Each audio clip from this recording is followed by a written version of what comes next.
ఎట్లా చొచ్చుకోబోతుందో మీరు కూడా చూడండి. ఇది చరిత్రలో నిలిచిపోతుంది సన్నబియ్యం అనేది. ఇంకా చెప్పుకుంటూ పోతే కాంగ్రెస్ ప్రభుత్వం చెప్పిన దానికన్నా కొంచెం ఎక్కువనే చేస్తున్నారు.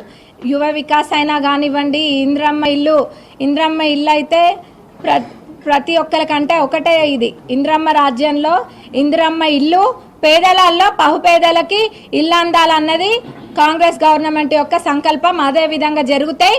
ఎవరే పార్టీ అన్నది కాదు, ఎవరు అర్హులు అన్నది చూసి ఇల్లు ఇవ్వడం జరుగుతుంది. అందులో ఎటువంటి ఇది లేదు. మొహం చూసి బొట్టు పెట్టే పార్టీ అయితే కాంగ్రెస్ పార్టీ కాదు. ఎవరు అర్హులు అన్నది చూసే మాట్లాడతాం. ఇంకా ఈ విధంగా చెప్పుకుంటే ఏ మండల్లో ఏం చేయాలి అన్నది ఒక క్లియర్ ఐడియా ఉంది. ఆ ప్రకారంగా ఖచ్చితంగా చేసుకుంటూ పోతాం. మీరు చూడండి. అయినాక ఇంకా కూడా ఉన్నాయి, కానీ అవి అయినాక చెప్దాం. ఎందుకు ఉత్తమాటలు చెప్పుడు మంచిగా అనిపించదు. అయినాక చెప్దాం. ఇవన్నీ చూసుకున్నా కానీ ఇప్పటికీ తెచ్చినవి అయ్యేటివి అన్నీ చూసుకున్నా కానీ 450 నుంచి 500 కోట్ల దాకా వర్కులే వచ్చినప్పటి నుంచి కూడా వచ్చినాయి. మరి దీంతో పాటు మన పాలకుర్తి చెన్నూరు రిజర్వాయర్ది 1015 crores అంటే 1015 కోట్లకి ఆరి వచ్చింది. అంటే రీఎస్టిమేట్ చేసినాక 1015 కోట్లకు వచ్చింది. అది ఎక్కడ కూడా మిస్ చేయకుండా ఇక్కడ లాస్ట్కి ఫస్ట్ ఏమో 900 ఎంతో వచ్చింది.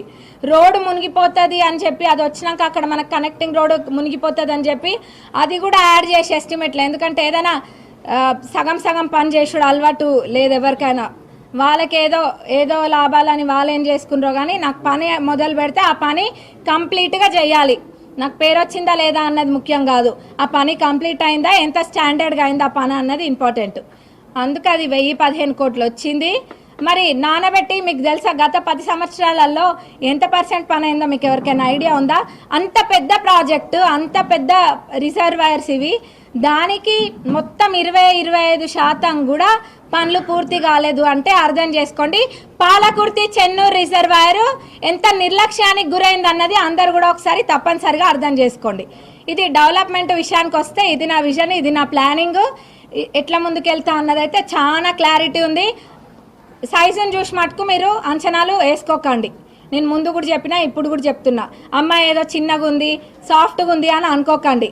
మీరు ఎవరేం చేస్తుండ్రో అన్నది చూస్తూనే ఉన్నా, కానీ ఎక్కడ రియాక్ట్ కావాలో అక్కడనే అవుతాం. అంతేగాని చిల్లరతనానికి పోయే బుద్ధులు అయితే లేవు.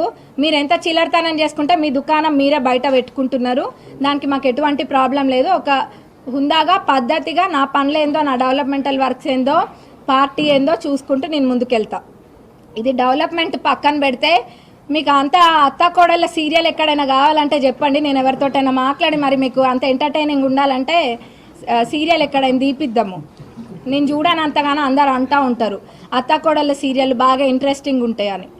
అందుక మీరు ఊకే మా ఎంబటి పడుతుండ్రు అత్త కోడళ్ళని. ఆ ముందు కూడా చెప్పినా కదా, మీకు అంత సినిమా సీరియల్ కావాలంటే వేరే ఏమైనా ఎపిసోడ్లు కావాలంటే నేను ఎక్కడైనా అడిగి కనుక్కొని ఇంట్రెస్టింగ్గా ఎంటర్టైనింగ్గా ఇట్లా